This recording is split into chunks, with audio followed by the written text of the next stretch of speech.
I just wanted to mention, we were talking before about the idea of doing things that are Torah commandments, but we don't even know they're commandments. Right. Well, I grew up thinking do a mitzvah meant do a good deed. I didn't realize that it was something you were supposed to do. Right. So much of what I learned I thought was just good, decent behavior. But a ton of it was actually mandated. I don't think the world knows that. Well, remember that the idea of mandated is that when a parent loves a child, they want them to live on the highest of levels and the Right. deepest of levels. So when we obligate our kids to be a mensch, or whatever it is we obligate, it's not we want to obligate them, it's just that we love them so much and it's so important that you got to do it. So that's the way to look at mitzvah. So it's nothing we do for God. He's given us the ability to create our eternity, to live incredibly meaningful lives, to access the deeper satisfactions that life has to give us by living a meaningful life. And because he cares so much, so he quote unquote mandates it. Okay, but how many of those things would we not have come to as a culture anyway? If we really were, sort of an honest, self-focused, less self-focused society, we would realize that there were certain things you didn't do because it just messed up culture. I mean, you don't steal because someone will steal from you, right? You don't lie because someone will lie to you. So how many of those things that Well, first of all, a society that mandates do's and don'ts based on pragmatism is not going to be a very moral society. Why not? Because, first of all, chances are it'll mean that the society that one is in is a relativist society. Pagan society was a relativist society. You had millions of gods, not millions, you had pantheon of gods, so which really means is that everything man decides, which all it means is therefore all you have is opinions about right or wrong. So inevitably what will happen is that the human being civilization will want to satisfy its lusts, its desires. And then you say, okay, how much do I need to do pragmatically to keep society functioning? The Romans, right? We owe them law.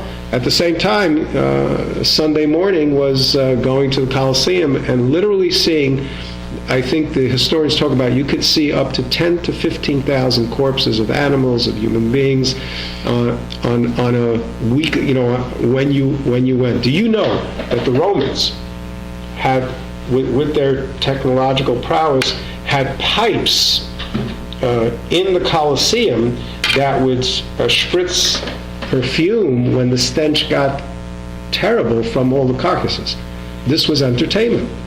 So when we talk about mitzvot, what we're talking about is morality. The revolution of ethical monotheism is that it's a God-given ethic, meaning, therefore, it's objective. That's what we introduce to the world. That don't murder is don't murder, that it's real.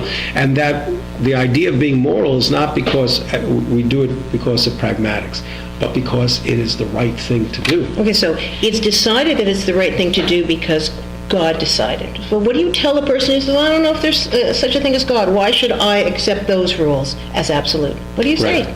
Well, the first thing I would say is that you're right. You have to investigate. Now, to a thinking person, the most important question is, what's the rational basis for God's existence? Yeah. Is there a rational basis? Yeah. Right? So the first thing a serious person asks themselves has got to be that. And is there a rational way of determining that? I mean, not with empirical certainty, but certainly enough rationale that...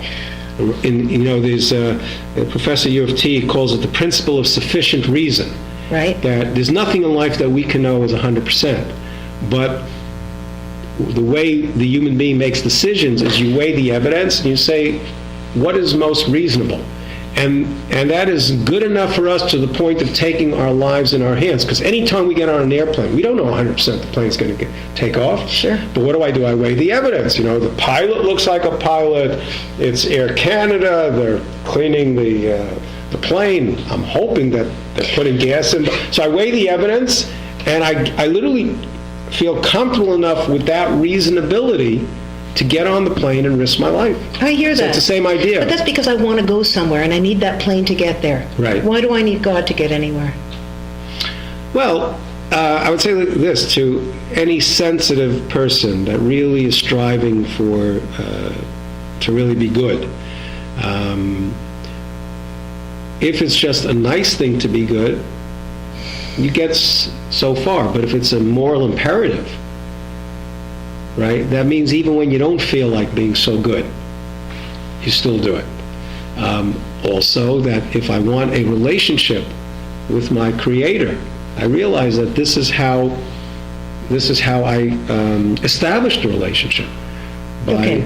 We have to discuss this further. Okay. Let's pause for now. I want Yes. to get back to this, can we? Yes. Okay.